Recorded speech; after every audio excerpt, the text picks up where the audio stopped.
Assalamualaikum warahmatullahi wabarakatuh. Hari ini kita bertemu kembali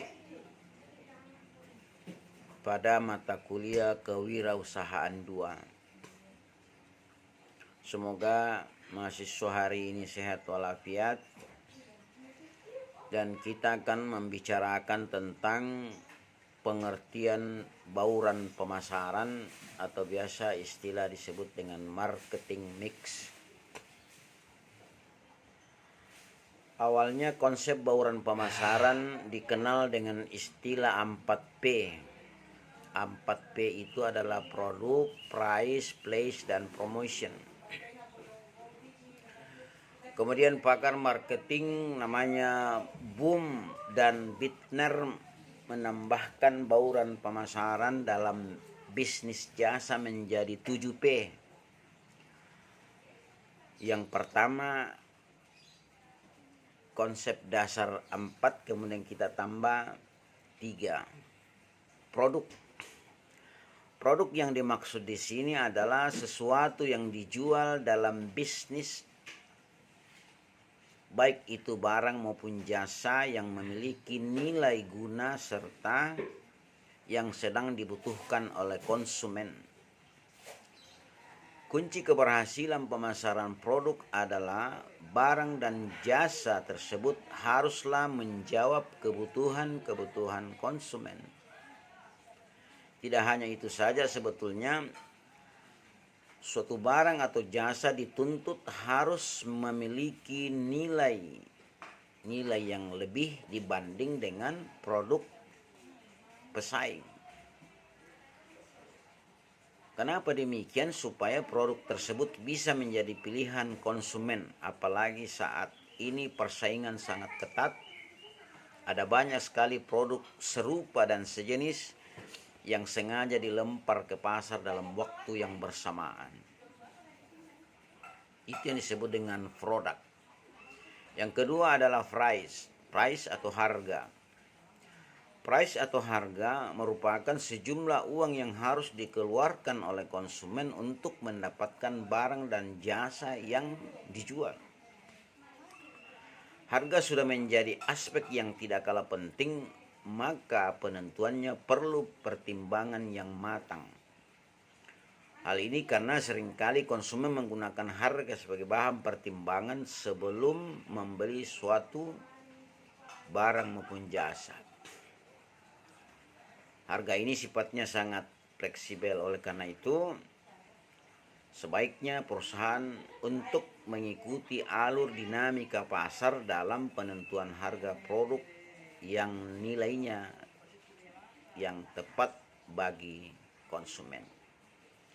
Jadi bagaimana menentukan harga yang tepat, bagaimana level-level harga yang perlu disampaikan kepada konsumen, sehingga konsumen membeli berdasarkan kebutuhan dan keinginannya. Yang ketiga adalah place atau tempat. Place atau tempat ini maksudnya adalah lokasi untuk melakukan proses jual beli produk, baik barang maupun jasa. Konsep ini sangat penting terutama bagi usaha konvensional. Perusahaan dengan konvensional harus paham betul di mana lokasi yang strategis, setidaknya yang mudah dikunjungi oleh konsumen, sehingga konsumen tidak merasa kesasar jika membutuhkan produk itu. Tetapi dunia berkembang saat ini bukan lagi konvensional, tetapi sudah dalam bentuk bisnis online.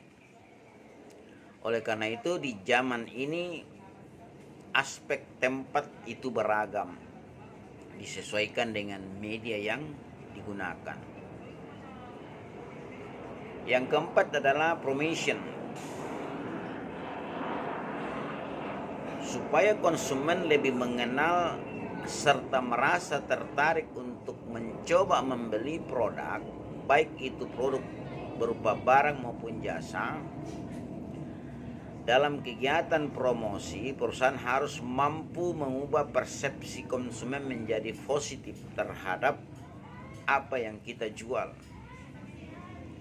Promosi bisa saja dilakukan dengan beragam cara, baik secara offline maupun secara face to face.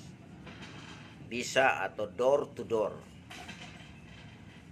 Hingga pemasaran secara online, yaitu melalui sosial media, internet, dan lain-lainnya. Jadi konsumen tidak akan mengetahui produk kita jika tidak dipromosikan. Bentuk promosi banyak cara.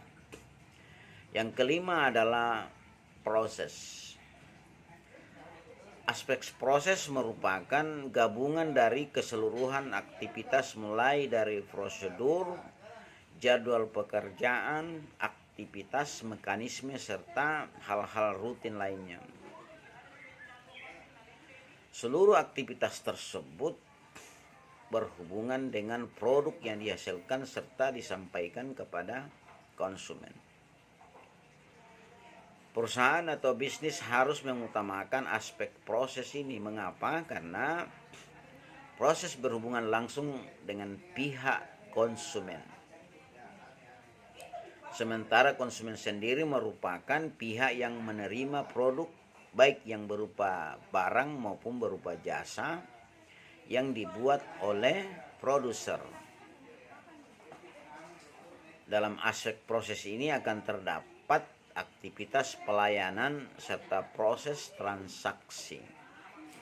Jadi perusahaan harus betul-betul berusaha untuk memberikan pelayanan yang memuaskan untuk konsumen dengan beragam teknik sampai mereka merasa puas.